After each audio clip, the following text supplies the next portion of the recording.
Joining us now on the program are a couple of individuals from a local company that has expertise in IT as well as cybersecurity for your local business as we approach the holiday season, the shopping season, and often around this time of the year, people take their business back home with them. And even after 2 years of COVID-19 and precautions being taken, a lot of people are doing their work from home anyway. How do you protect your business, and how do you as an individual protect your own cybersecurity at home when you're doing work?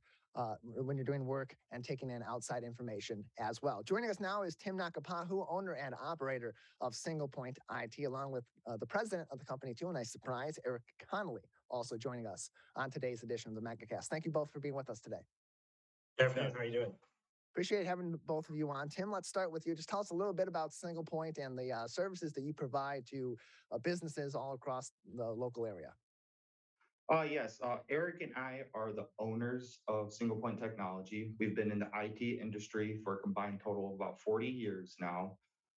We've been doing business in the Oakland County for about the last 15 years. Eric was previously in the automotive industry. I myself was installing infrastructure systems across the US for major corporations, but we are an MSSP, so we're a managed security service provider.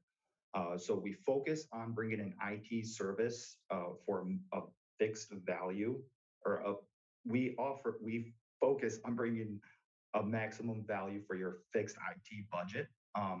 But we do offer a complete managed service for everything from the ground up. Go ahead, Eric. So our whole idea is to, manage, secure, and support anything that touches the network. Even if it's not something that we provided, as we get into a little bit more of the talk on the cybersecurity piece of it, it's not just the computer piece of it anymore, because everything runs software, everything's a target, everything's an entry point. So, we have to look at it from a top-down view, even if it's not something that you would normally think could be a concern in relating to security. And in terms of what companies can do or what steps they should be taking on a IT standpoint and from a cybersecurity standpoint, especially in-house, let's start with that. What sort of steps should they be taking in the modern age to fortify their security at their physical locations, at their brick and mortar locations, to ensure that they are much less likely to become a victim of a cyber attack or other security breaches? Yep. So we look at security breaking down into four pieces. One of them is what I just touched on, which is the scope. So understanding what every single entry point is, because generally the one you miss is the one that's going to end up getting you, and making sure you understand that scope. A very simple example is a manufacturing company could have a piece of equipment on the shop floor that makes parts for them. People think of that as a dedicated piece of equipment, but it still runs software. It still is connected to a network. And even though it's not something that you may think of as being a risk standpoint from an entry point, it is. So just understanding everything that touches your network, everything that's connected to it. If people are bringing in equipment from home, the whole bring your own device is a huge thing now. Understanding what they're bringing in, because, a big part of it when you touch on business versus personal, a lot of these attacks now are social in nature. So they will find out information about somebody from a personal standpoint. And then with LinkedIn and Facebook and everything else, it's not very difficult to figure out where somebody works. And that's usually the beginning of an entry point into a business. The second part is what everybody normally focuses on, which is prevention, keeping your updates up to date, antivirus software, firewall configuration. A big one is restricting outside access to bare necessities. We've had some customers in the past that, everybody gets, remote access. Well, does everybody need remote access? Because a lot of times it's the people that have it but don't use it then become part of the target because it's not something they pay attention to. And then the absolute biggest piece out of the four is education. Your biggest risk is your user. There's no amount of hardware, software, or money you will spend that will stop a user from making a mistake.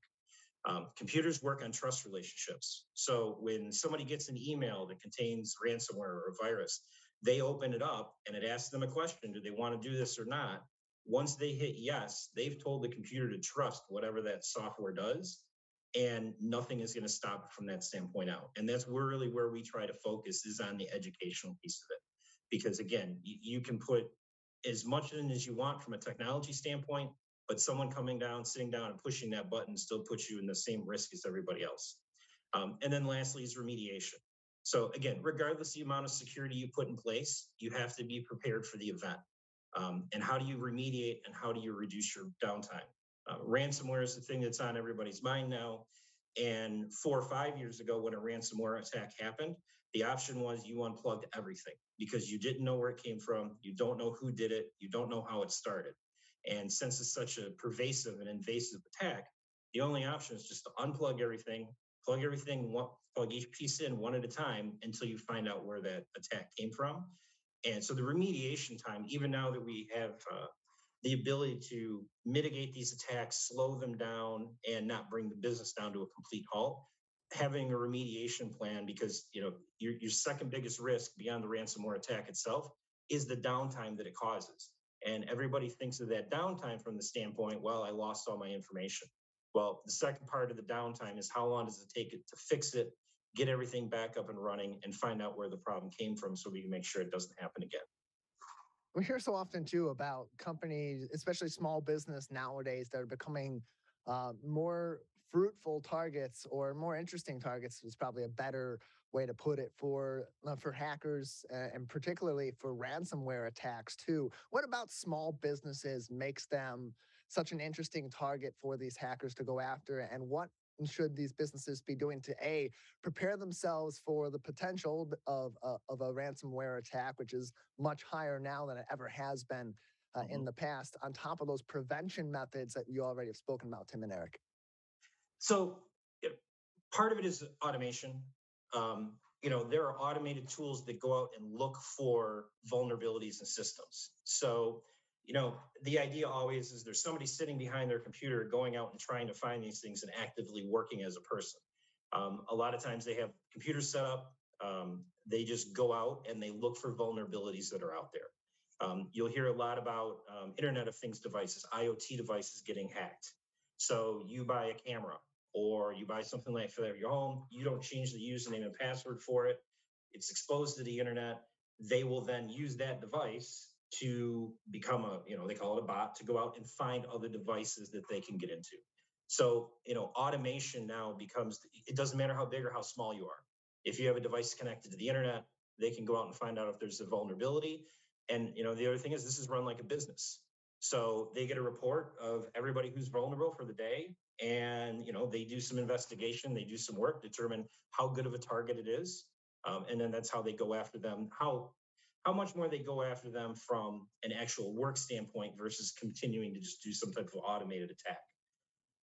And again, the other part of it is the social aspect of it. A lot of these attacks are not very technological. They're not very high tech. They're emails that are sent to somebody, trying to get somebody to create a response to the email that's sent, or they're twofold in the fact that somebody's had a compromise with their personal information at home.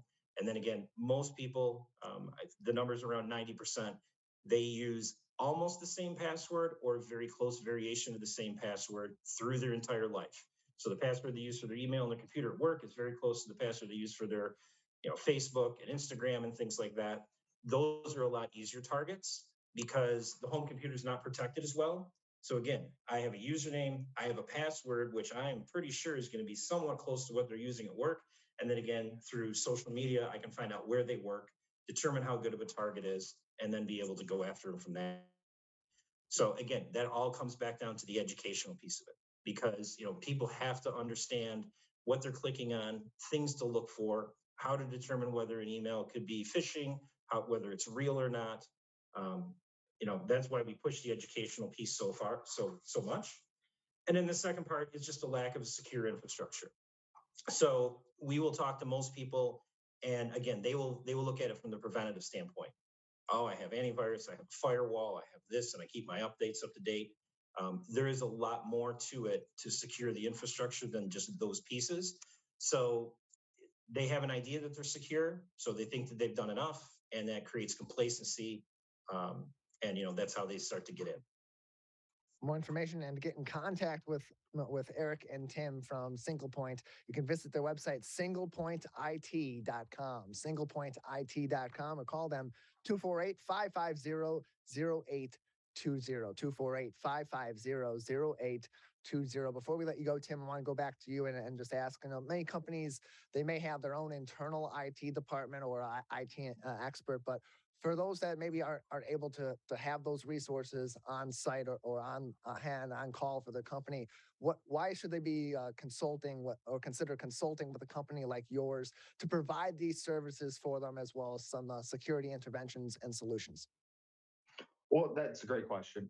So obviously there's many people trying to offer technical services today, but what we try to do is we also try to lend not only a more personalized approach, but most of our clients and our businesses that we work with, they know all of our team on a first name basis. So what that does is going to streamline the service you get, and it's going to build more of a trust factor when it comes to these secure issues that you're having.